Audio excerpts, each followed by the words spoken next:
The Pregen08k3 map in 7 Days to Die is a pretty awesome map.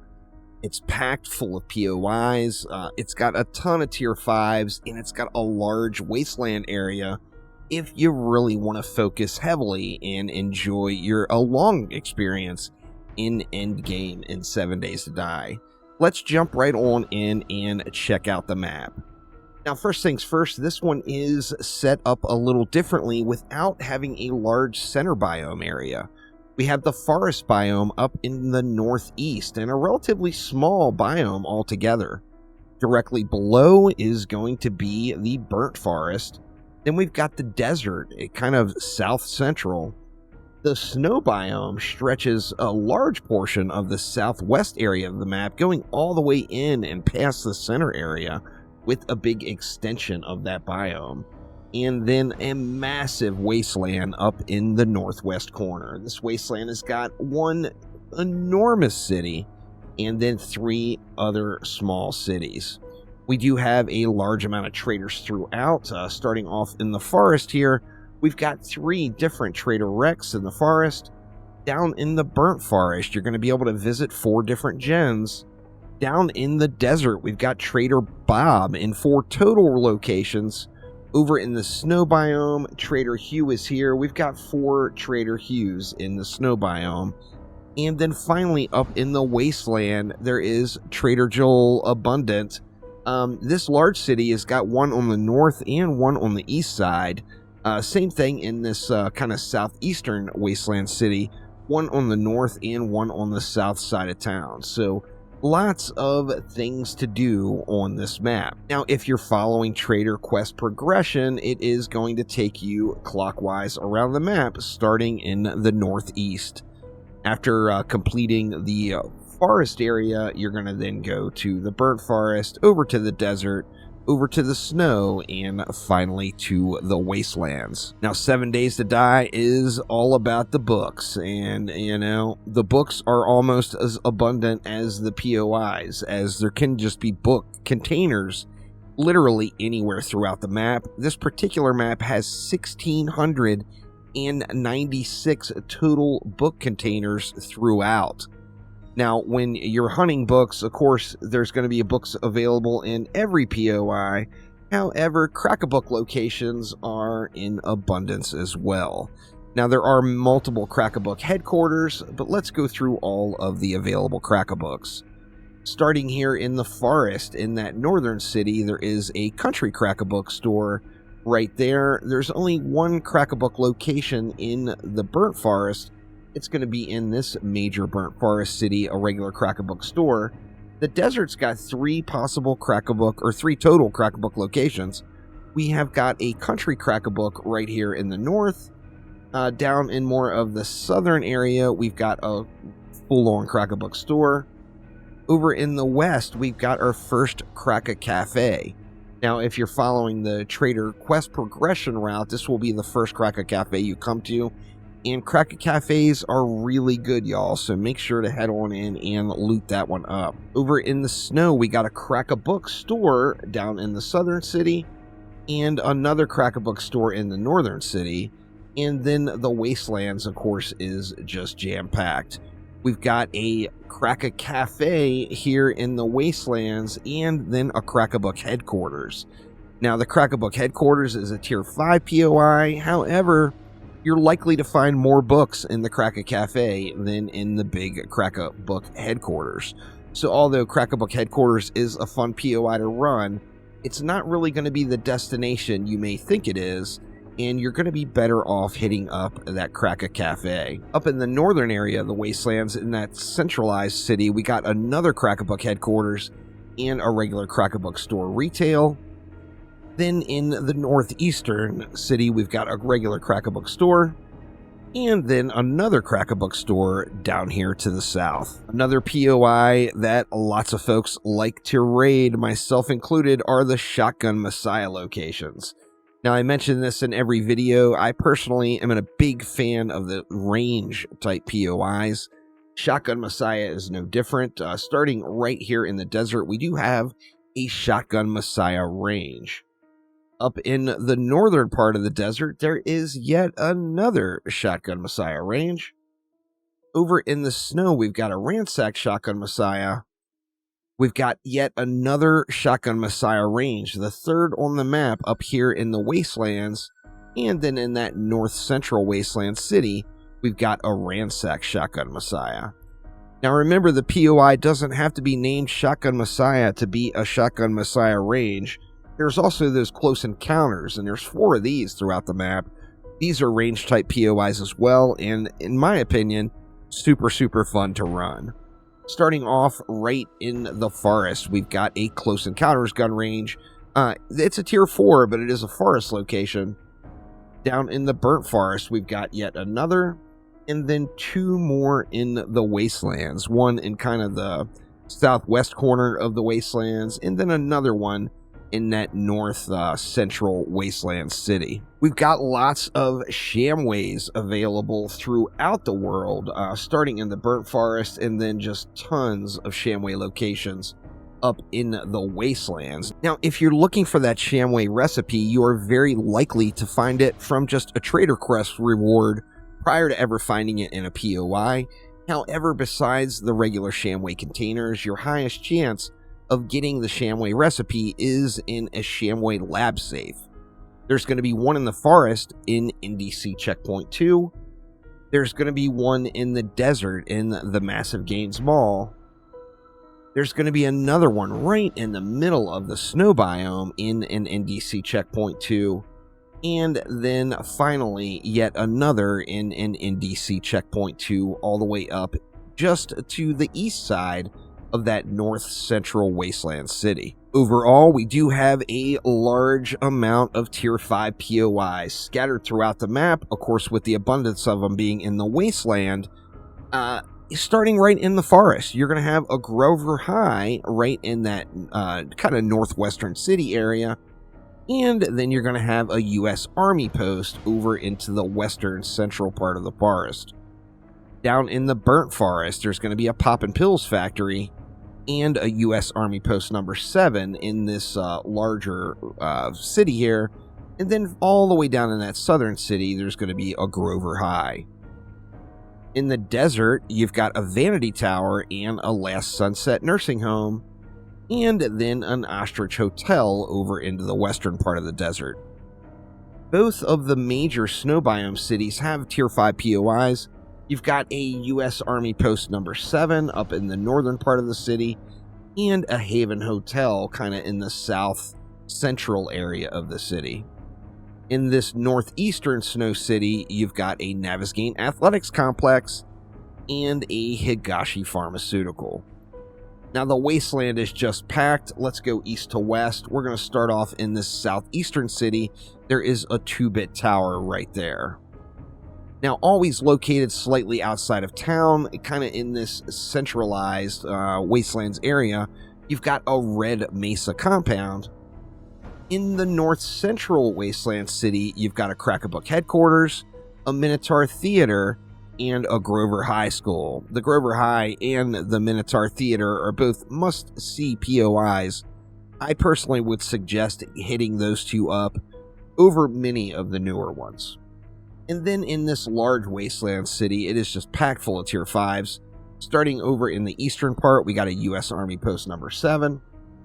Working our way around counterclockwise, in this northeastern sector, we've got a Vanity Tower and a Deshong Tower. All the way up north, we've got a Navezgane County Jail and another Vanity Tower. And then making our way into the southwestern part of the city, we've got a Higashi Pharmaceutical. There's an Ostrich Hotel, a Crack-A-Book headquarters, and a Minotaur Theater. Then there's a Karen Higashi residence, an Ostrich Hotel, and a Navezgane's Corrections further down in the southern part. Kind of in the south central area, we got a Poppin' Pills factory, and then all the way down below, another Grover High School. Now, there are 4 different bomb shelters. These bomb shelters are hidden in plain sight. These are fun little POIs to come across. Starting off in the forest, we've got a Hexagon Highway. Now, hexagon highways are always laid out the same. It's going to be a little shack that you're likely to drive right past. However, if you go around to the back of the shack, there is going to be a little shed out there with a switch to unlock the basement. Once you go down into the basement, you are going to find a full-on bomb shelter style POI down below the hexagon hideaway. Also in the forest, we've got a Bart's Salvage. Now, Bart's Salvage is going to be one that's inside of a POI itself. So it's a regular, quite visible POI that you may or may not want to run. However, on the back side of the POI, inside of the salvage yard, there is going to be a just right out in the open hatch going down that's going to take you into another bomb shelter. Down in the Bart's Forest, in that central city, we've got another Bart's Salvage. And then over in kind of the western central area of the snow biome, there is another hexagon hideaway. And then we've got the Hidden Hollow. There's two different Hidden Hollow locations. First one in the Burnt Forest. Hidden Hollow is one that is a kind of hidden, more like a secret bunker style POI. This one is, once again, right in plain sight, however, super easy to miss. You're always going to have the same basic structure, though. There's going to be this car that's out in the middle of the open, and then slightly away from that car, you're going to see an air vent coming up out of the ground. In between the car and the air vent, there is always going to be a door or hatch that's slightly hidden, going down into a hidden shelter. There's two different Hidden Hollow locations, the next one being over in the snow biome, right in between the two kind of western north-south area roads. So you'll likely see that car right from the road as you're traveling down. And then there is also the Prepper's Dens. The Prepper's Dens are super, super easy to miss. You can always look out for a lamp, or you could potentially wreck right into a large pipe coming out of the ground if you're just driving past it that is an air vent. The first one is going to be just north of that kind of central-ish city in the forest. This one's going to be directly north of it, just right straight off of the road. If you go up that road heading north and just keep going straight, you are likely going to come across that Prepper's Den. And then over in the snow biome, kind of in the northwestern area of the snow biome, there will be another Prepper's Den right up top there. Now, if you are the farming type, you are no doubt going to want to come across the supercorn recipe in your first supercorn seeds. Now, these are located in the same POIs every time. It's Bob's Boars and Carl's Corn, and then in DC checkpoint number 3. We have locations of these throughout the map. There's that Bob's Boars right here in the desert area. Heading on down, we've got the NDC checkpoint 3 all the way down in the southern part of the desert. Over in the snow biome, we've got a Bob's Boars right in that southern area. And then up north, in between those two highways, there is an NDC checkpoint 3. In the wastelands, you're going to have an NDC checkpoint 3 down in that south central area. And then just to the northeast side of that southeastern wastelands town, there's going to be a Bob's Boars and Carl's Corn.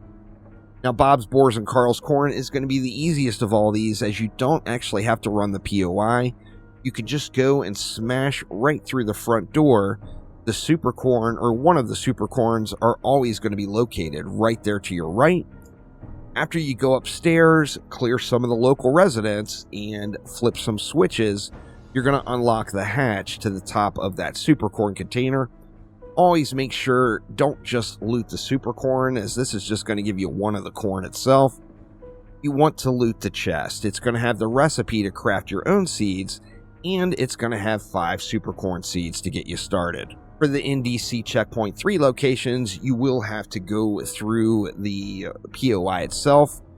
You're going to come through and you're going to see some kind of modular outdoor housing units. You're going to get to the second set of these. This particular group of them is going to be green buildings, and the supercorn is always going to be located in the same spot directly through this door and then on the floor to the left. Once again, this is going to give you 5 seeds and the super corn recipe, and will get you on your way with the super corn goodness. Hidden stash boxes are located throughout the map. I say this every time, I'll say it once again. I personally have never gotten anything good out of a hidden stash container. However, hidden stash containers are a container that there's a very limited amount of, and according to the wiki, you can get just about anything in the game in them. So if you're in the area, they're going to be worth hitting up. They are hidden stashes, so they are going to be hidden. Looking through some of the POIs these can be in, the Mushroom Mining Company directly up in the forest here will always contain a hidden stash. It is going to be up in like a ceiling area. If you just keep an eye out as you're going through these POIs and look up, if you see a hole in the ceiling, you will often find the hidden stash right there. Over to the just west of that, there is a Wright residence, which will contain a hidden stash. Down in the southern area, there is a Serrano residence, which actually will contain 2 hidden stashes.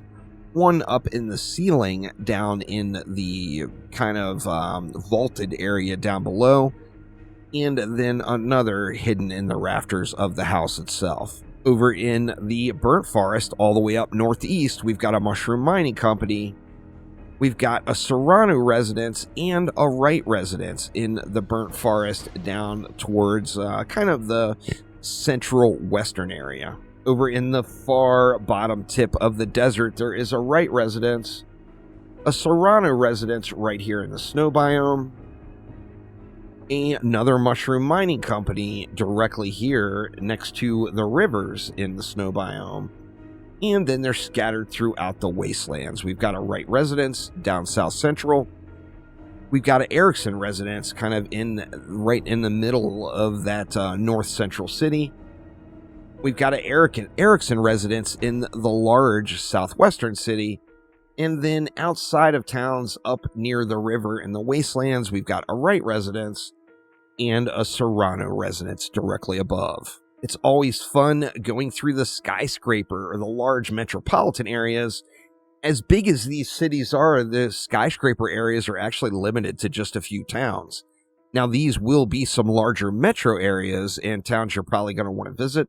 Starting off in the northern area of the snow biome, we've got an abandoned office tower, a demolition site, and a Higashi pharmaceutical.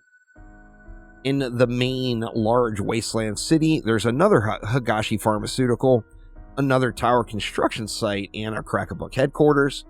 Further over here to the east, there is a Deshong tower and an H&N bank building. In that north central city, this has got a big downtown type area. There's a Zillion tower, a tower construction site, a Crack-a-Book headquarters, and a Meridian Center, which are all relatively close to each other, and these are going to be those skyscraper type POIs. So hopefully everyone is enjoying their experience in 8K3. Definitely a packed map with lots of things to do and lots of places to visit. I do plan on going through and reviewing all of the pre-gen maps that are available in the 1.0 version of 7 Days to Die in no particular order. So if there is a map that you would like to see up next, make sure to let me know down in the comments below. But as always, thanks a ton for watching, and I will see you next time. Take it easy.